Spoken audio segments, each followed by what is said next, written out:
Welcome to the D-Spot podcast. Dr. Dana McNeil is a licensed marriage and family therapist who specializes in working with couples using the Gottman method.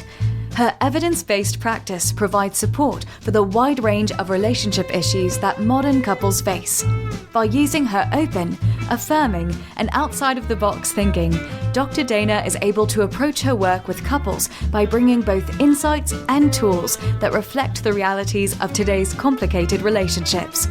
Dr. Dana features guests on her podcast that include a unique array of celebrities, CEOs, influencers, and everyday folks who are all working on navigating new conversations about how society views what goes into a successful relationship. And now, here's your host, Dr. Dana McNeil. Hello, and welcome to the D-Spot podcast. I'm Dr. Dana McNeil, and I'm your host for a podcast that is all about relationships and the people in them. Our goal in this show is to change the conversation about going to couples therapy and explore what defines a healthy relationship. Today, I am incredibly honored to be in conversation with Joe Winn.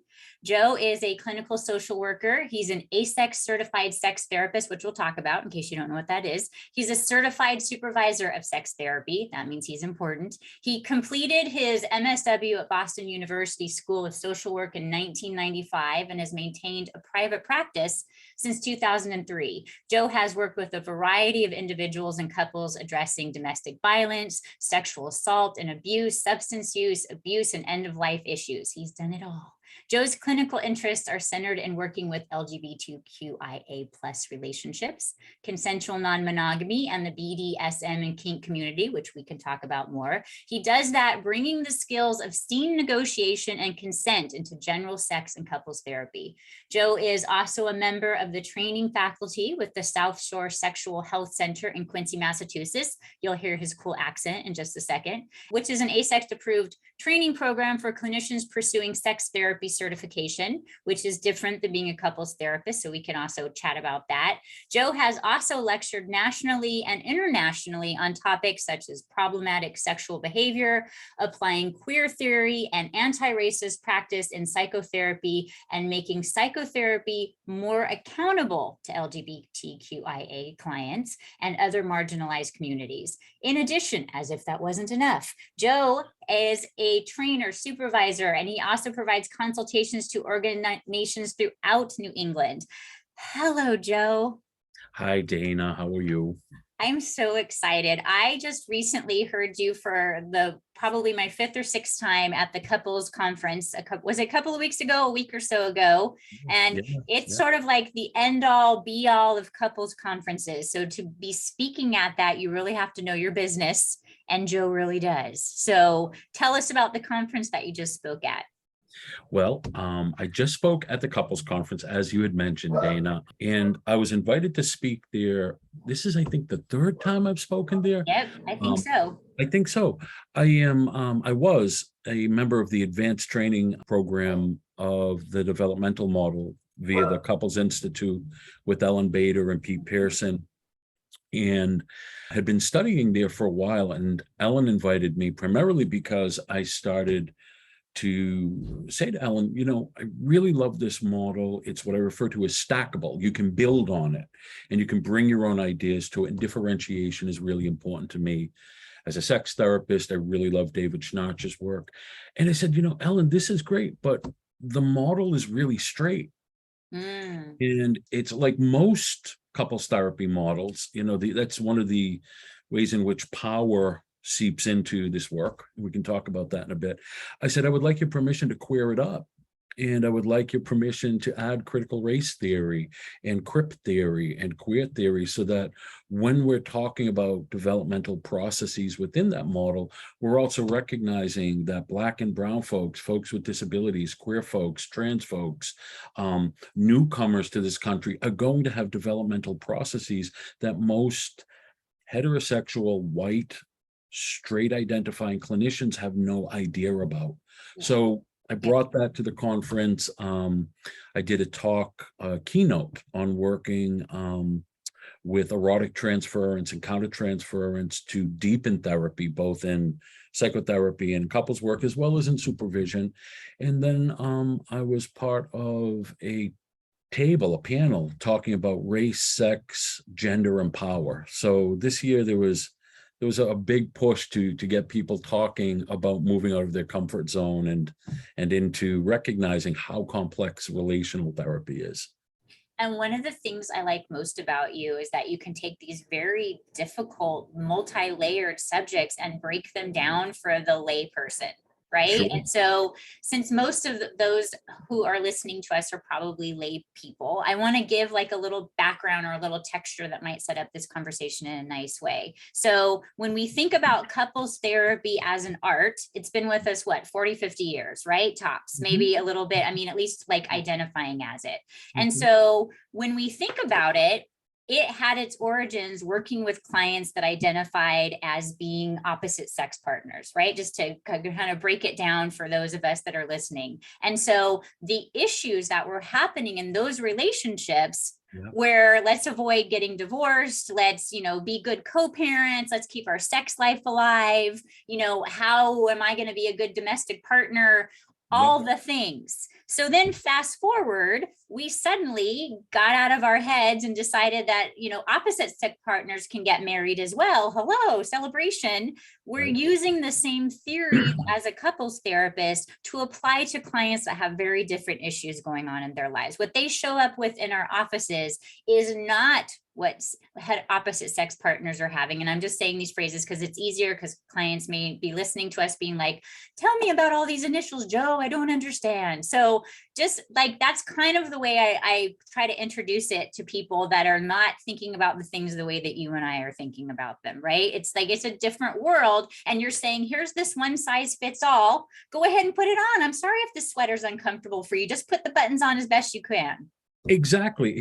And that makes so much sense, because when we recognize, how we sort of pigeonhole people into boxes, queer, marginalized people, Black and brown people have been put into boxes that they don't fit in. We don't belong in boxes any more than anyone else does.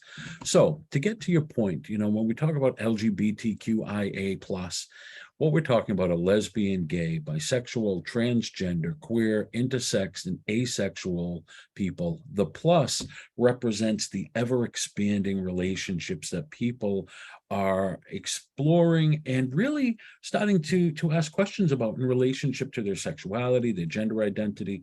And some folks say, I don't fit on that binary. I don't feel male, I don't feel female. And to be put into those boxes is really limiting. Because that's for my comfort as the person speaking it, not as the person receiving it, right? Because for people who are listening and they're like, oh my God, all the initials, I can't keep track of all the initials. It's like, but that should be freeing to you. What that means is there's a plus. So whoever you are today, this hour, this minute, tomorrow, next year, there's space for you. You don't have to choose, well, I don't seem to fit in any of these three. So now this life just sucks. Versus it being intimidating, it should be freeing. Yes?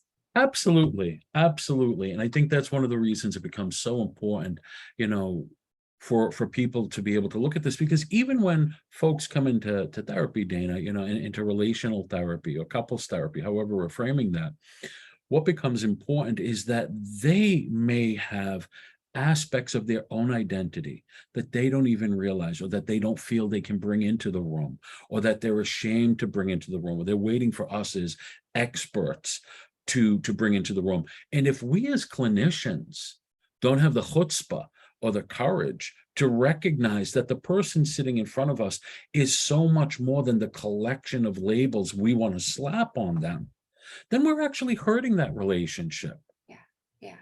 Because what we're saying is we can't connect with you, or I can't provide you empathy if you don't fit into a format that I can validate. Absolutely. And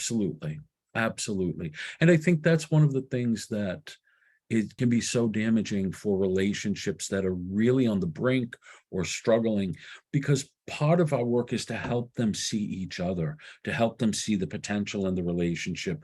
But if we can't see who they are, or we as clinicians who hold a lot of power in the room, don't create space for them to really show up in all of the beautiful flavors and colors that they are, then what we're actually doing is following a manual rather than creating an experience. Yeah. This is awesome. I'm loving this. So I'm going to go back to your bio because there's all kinds of cool questions that we can ask about your bio. If I have somebody that's listening to me and they're like, so Joe has in his bio applying queer theory. Tell me, Joe, what is queer theory? Queer theory, like critical race theory, like crypt theory. Let's just get it all in there together.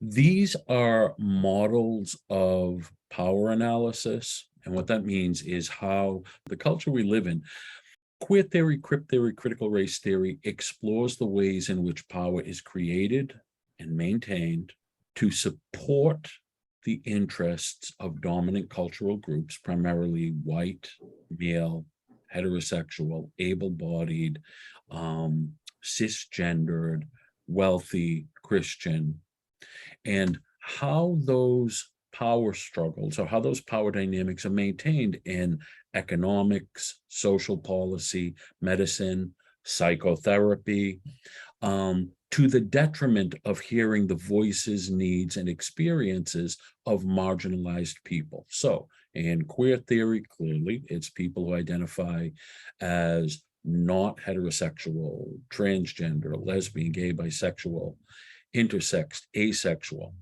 Critical race theory, we're talking about folks of color, Black and brown people, people from different parts of the world, as well as queer, BIPOC, Black, Indigenous people of color.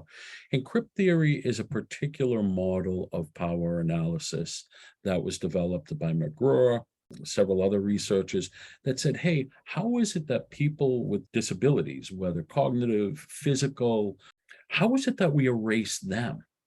And all of these models look at the ways in which economics and public policy and healthcare is actually used to silence these voices from being seen.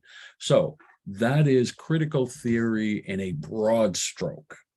Great introduction, because again, we're not you. If you're watching this, the stacks of books behind him, that's like light reading for Joe. So Thank you. okay, so part of this is, if we're, taking this broad theory, and part of your bio is let's make psychotherapy accountable to these groups, how does one do it? If I identify with one of these groups or a plus group, and I'm looking for a competent relationship therapist, yes, how do I be my own advocate? I'm assuming that's part of how I'm going to make psychotherapy accountable, or is it during the process, or is it all of it? Tell someone listening how you would do that.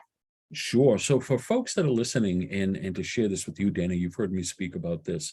You cannot separate the clinical from the political. You absolutely can't. The minute you try to separate those out, what you're doing is you're putting people back into boxes, generally for the comfort of the clinician. So as a white, gay, cisgender man who has a boatload of experience behind me, who's been married, partnered for 33 years, who's helped to raise 3 kids, all of these identities come into the room. So when I sit with someone who is Black or brown or Latinx or Asian or has a disability, or has a sexual orientation different from mine, I bring it into the room. Hey, Mark, I'm really curious, before we get going here, what's it like for you to sit with a white male clinician? I know for a lot of Black folks or Latino folks or whatever group we're talking about, the experience of sitting with a white professional is just sort of like the paint on the walls. You don't even know it. You don't even know it's there. But I'm curious what it's like for you to sit with me right now. Are there any fears or concerns that I can address? Are there concerns that I might not be able to understand your experience? The same thing when I'm sitting with someone who's transgender, or when I'm sitting with a lesbian couple, even though I identify as queer and gay, it's still important to check in about the gender dynamic, the power dynamic there. Hey, Liz and Marsha, what's it like to sit here with a gay man? Now, I know your family. I know that, you're in a couple, but just the same, I'm still a penis owner. And for a lot of women, being a penis owner can really be a big deal. Is there intimidating, or that you won't understand? If I start talking about my period, you're going to be like, yes. Or am I going to have to educate you about how we have sex? Or worse, do I have to read between the lines because you're making assumptions about how women celebrate their bodies and pleasure together? So bringing this stuff into the room really begins to open up a lot of trust. And we know from the research, right, that when white clinicians in particular, or when straight clinicians in particular, really bring into the room difference and we name it, that it creates a sense of, oh, that's someone who's not afraid to bring up difficult topics. And you know as well as I do, relational or couples therapy, however you frame it, you're really asking people to step into a great deal of vulnerability and honesty. And if we as clinicians can't do that, or we pretend it's not there, or we fall into that really disturbing idea of I'm colorblind or I see everyone as equal, then we're really missing out huge components of this person's experience and life. And that's really what these critical theories want to do, is bring them into the room so that the ubiquitousness of our own privileges don't overshadow the needs of the people that we're sitting with. I love that. I also love that there feels like there'd be a twofer, that I'm also admitting that I'm a human in the room. That's right. And so if I'm making a recommendation as a relationship therapist, right, because you're coming to me also for some tools, if That's I right. acknowledge that I have my own stuff that I have to work through, or that I'm aware of how this is impacting you, or that it might be received from a place that's, well, look at you, you have your own things you have to, maybe it even enhances the recommendations that we make as a relationship therapist. Absolutely, absolutely. And what's so powerful about that, particularly for folks who might be listening who are considering going to relational therapy, for folks that are in relational therapy, to be able to bring to their therapist and say, why have you never addressed race with us?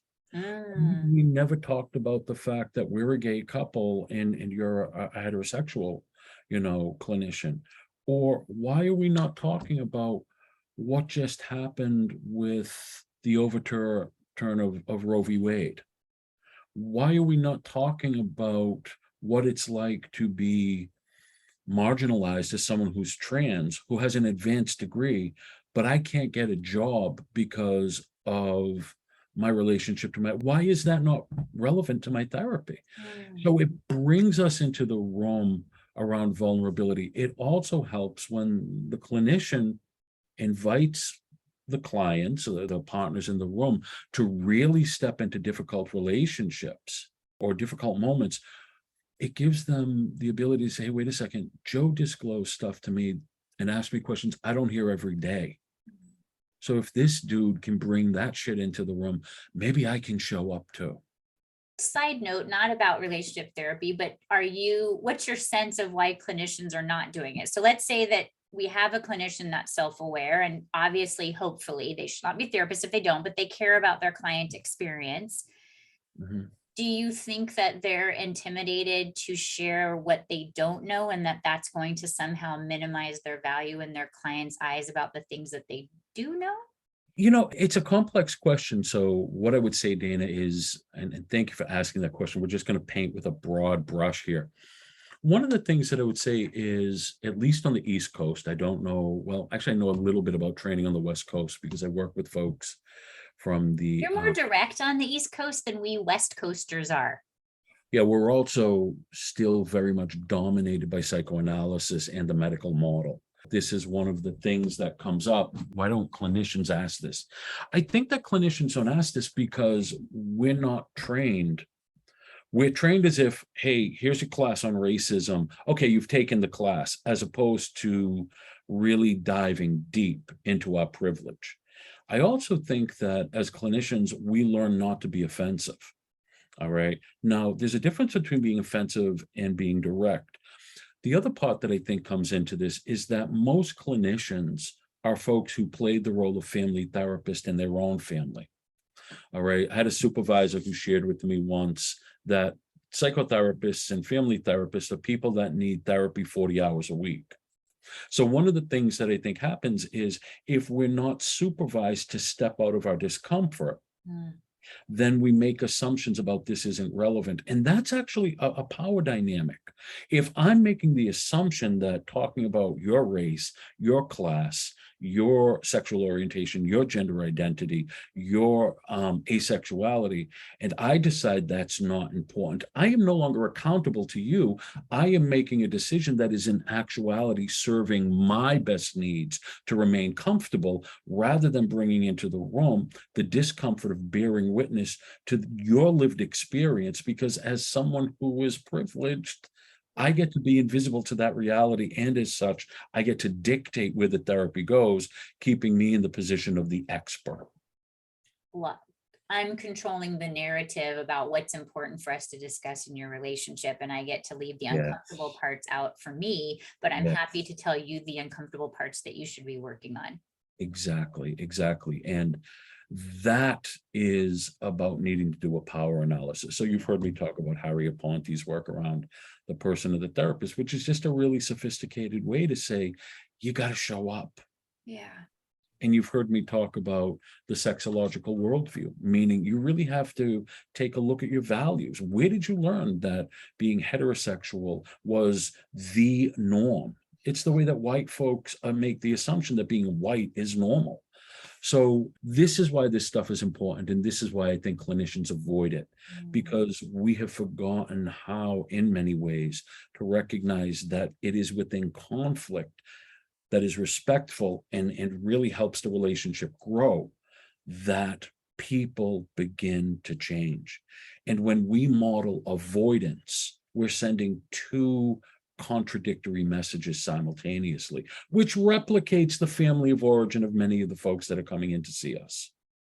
Wow. This is, from my perspective, how we hold psychotherapy accountable to ourselves and the people we work with. Mind blowing. Okay. Yeah. How? Okay. I like that idea, and that we have to hold our therapists accountable, and we as clinicians have to do it in our community, and our clients have to do it with us. And that is part of where they get their power, like holding that healthy boundary in session and practicing with us, right? If you're hoping to do it out in the world, where safer is it than doing it in your therapist's office? Psychotherapy is a lab. This is why, I really, when I teach and supervise, I'll say to folks, listen, initially the first month of our work together, we're going to talk. I'm going to ask you about your philosophy and your work. I want to see your tapes. I want you to begin taping work. I want you to talk to your couples or your relationships about beginning to tape the work.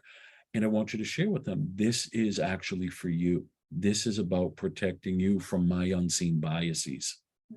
And I've never had a supervisee have a relationship refuse to do that, because then, the relationship in the room gets to say, so what happened in supervision? What did they say? It's like, oh, you know what? I think I dropped the ball here. And they're like, yeah, we were going to bring that up. I'm really glad that you saw that. Or it's like, geez, you just got this observation that I don't think we thought about. Man, that makes sense. So it's really a way to bring multiple therapists into the room, while also letting the client get the best service they can get, while actually teaching the clinician how best to be accountable to themselves, to their practice, but most importantly, to the relationship in the room. So what I've heard you say is that future clients of relationship therapy should be challenging their clinicians to ask them to acknowledge what might be a weak spot for you, what might be something that you have a little bit of difficulty with yourself, not so that we can call you out, just so that we are actually not only having a real relationship, because it's all of us having this relationship, but also what are some areas that maybe I can help educate you, not that I should have to educate you, but educate you on what my needs are. And if that's something that's a blind spot for you, or an area that you think that you struggle with, maybe we need to have a conversation now, because this is not about your ego. This is about us having a good experience in therapy. Dana, that's the part right there. When I meet with a couple or a relationship, because I work with non-consensual, because I work with consensual non-monogamy, and unfortunately, I also work with folks who've really suffered, both parties, from non-consensual non-monogamy. When I meet with a couple, I work for 90 minutes, all right? And I will interview them. I will ask them questions. I ask them to ask me questions. I will ask them to share with me their concerns. We talk about sex right from the beginning. Listen, I'm going to ask you about how you masturbate. I'm going to ask you about the porn you watch. I'm going to ask if there are any sexual practices that you're uncomfortable bringing to me for fear that I might not know what they are. So after the 90 minutes, what I usually say to a couple is, don't make another appointment with me, because that's non-consensual. I want the two of you to talk about whether or not you want to work with me, whether or not you want to come back. And that's the first piece of homework. Do we want to connect with this guy, or are we settling for someone because we're turning our power over to someone else because that's what we've been taught therapy is? And oftentimes when I ask relationships or partners to do that, they look at me like I have 8 heads. They're like, wait, I have a voice in this? That's essentially the translation. And then I ask them, it's like, so what was the conversation about why you wanted to come back? And they were like, A, because you provided a roadmap. B, you provided psychoeducation. C, you let us know that we're going to be okay in, your hands.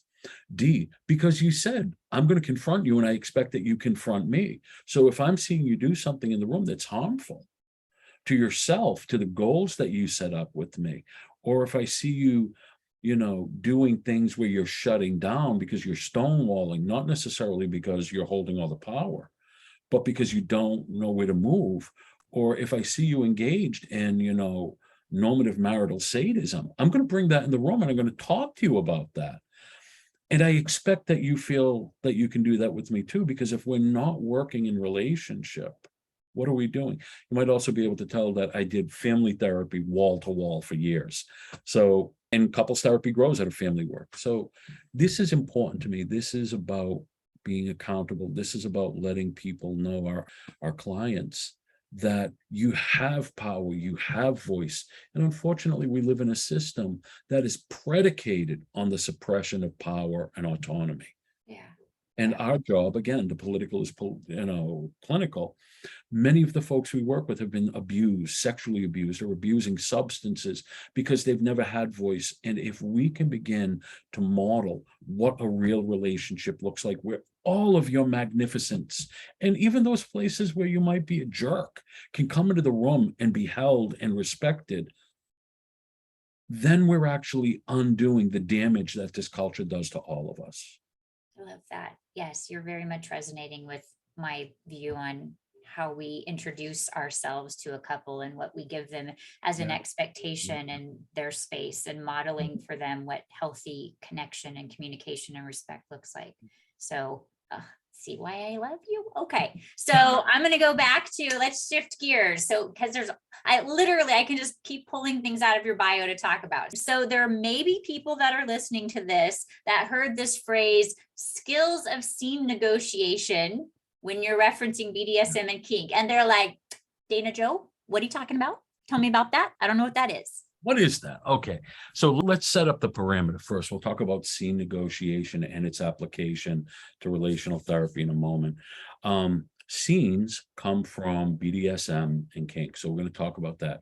BDSM stands for bondage, discipline, dominant submission, sadism, and masochism. All right, these are forms of consensual exploration of the body and neural net pathways to create deeper relationship with folks and to use pleasure and pain to build on erotic charge, which may or may not include sex.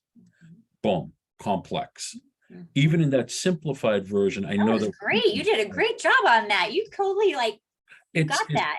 It's part of the work, right? So, and kink can be anything from role-playing games. So all BDSM is kink, not all kink is BDSM. It's important to keep that in mind.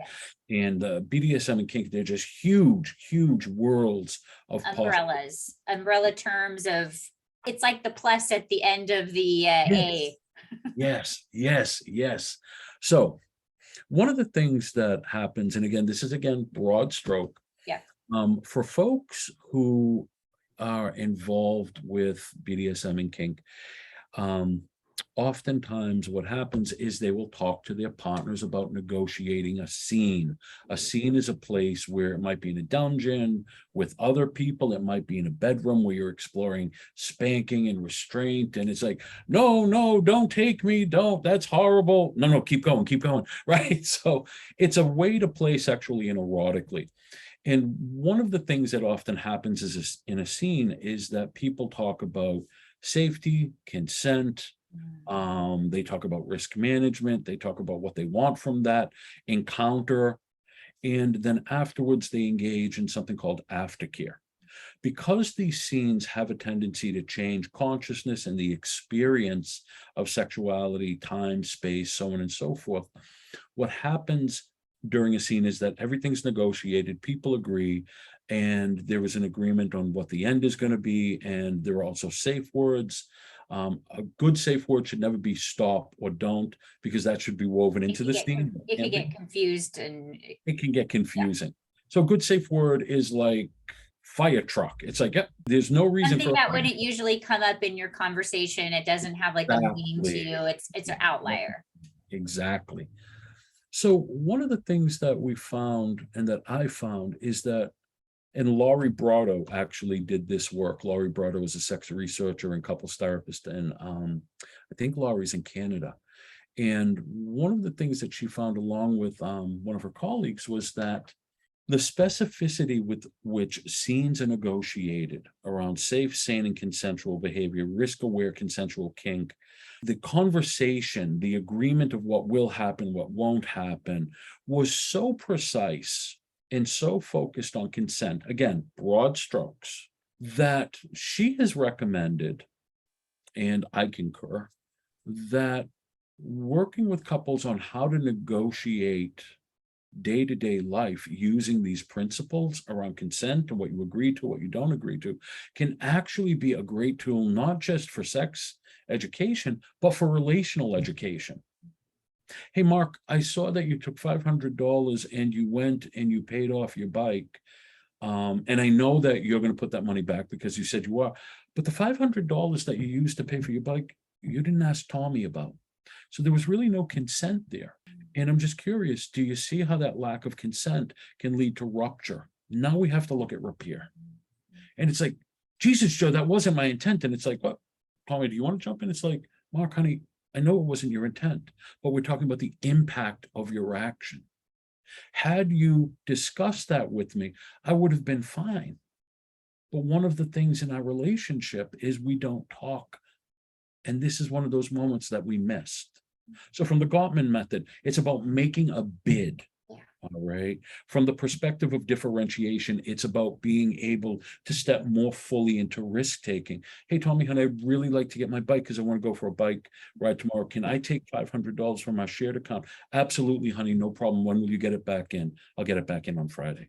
So that's what we mean by negotiating a scene and how it's applicable to relational therapy. Does that make sense, Dana? Of course it does. And how does that relate then the extra layer of it bringing healing to an individual, right? That it corrects situations that have happened in the past that you haven't felt like you had power. You're getting to reenact a scene maybe where you have more power than you've ever had before, and you're correcting a wrong. That's right. That's right. All relationships are based on power exchange. All relationships. And that's essentially what BDSM and kink is. I choose to give you this power. You choose to provide me with this in exchange for, we both get something. The same thing applies in relationships. And if you want to take a look at the importance of attachment, a corrective emotional experience through what, a 2-minute conversation really makes a relationship shine. Because it's about trust. Oh my God, I'm loving this. And I know I'm stealing a bunch of your time. So is there something that you want to make sure we chat about today, that you want to educate or to bring an aha moment to, or turn on a light bulb for somebody who's listening? Sure. You know, to the folks that are in the audience that are considering relational or couples therapy, there are several things that I want to say. Make sure the people that you're going to are trained, and make sure they're supervised. And ask them about what model or models are you trained in. Dana, you know, I mean, if you went to the couples conference, You know as well as I do. I mean, I love Gottman. I love Ellen's model. I'm trained in a half a dozen different models of couples therapy, but it's okay for you as the client to ask, what models are you trained in? What do you know about racism? What do you know about feminism? What do you know about queer folk? All right. Are your religious views different from mine? And is that going to be an issue? What are your values? Why do you do this work? What's important about this work to you? So it's okay to grill us. All right. And how the therapist responds is very telling for you about if you're in the right couch.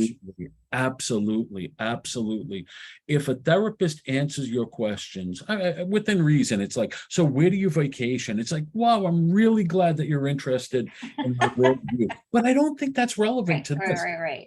Let's talk about sex in your relationship, right? Right. Yeah. I think that how people respond, and if someone responds positively and then follows up with, what other questions or curiosities do you have about the potential of us working together?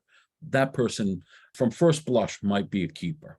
I love that, because what you've done now is you've first of all given permission to someone who might be intimidated by our position, right? Sure. Like you said, there's a power differential. And sometimes we as therapists forget to tell the truth to anybody who's listening. We're just rolling in there, sitting down on the couch. And if sometimes we forget that it's terrifying to walk up the flight of stairs and come in an office where you've never been before and have a complete stranger say, tell me about how you guys negotiate your budget. Oh, you don't have one? You tell me about your sex life. I know I've just met you 5 minutes ago. And if we are not giving you that grace of giving you some information about who we are, not in an unhealthy, not organized boundary kind of way, then we're not respecting your experience. Exactly. The other thing is, for the clinicians that are listening, if you're not in psychotherapy, get into psychotherapy. Preach. Thank you. I mean, the bottom line is, we hear some shit that we can't share with other folks. And it's really damaging to just be. I often tell folks that a big part of our job is to be a filtration organ. All right. So that we end up collecting a lot of the toxicity that we want people to remove from their relationship. And it brings up stuff for us. And if we don't have a therapist to process that with, we can get into a lot of trouble. So that's what I would say.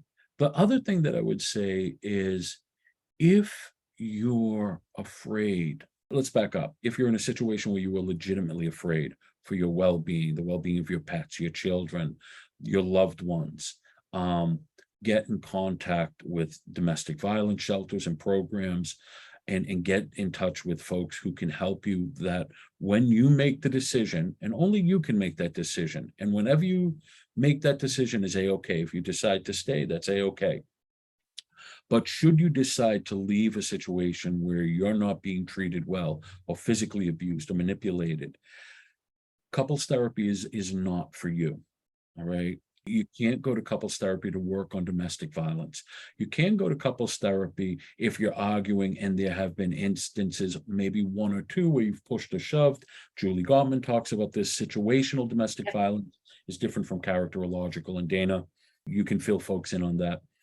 So that's one thing. If you're unsafe and you're at risk, it's okay to invest in self-preservation.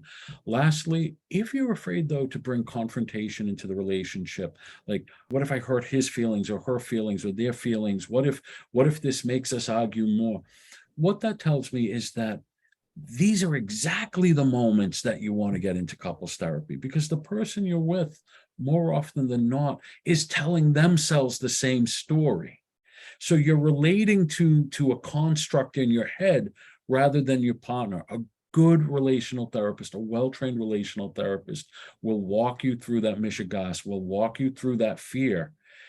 And you might be surprised that the person you're talking to has really missed you. Awesome. I told you, Joe, I'm a total fangirl. So I'm having a great moment. All right. So my last question, because I could keep you here all day, you could regret saying yes. One of the things I like to just check in with, because I'm still gathering this and I think it's a fun question. What is your definition of commitment?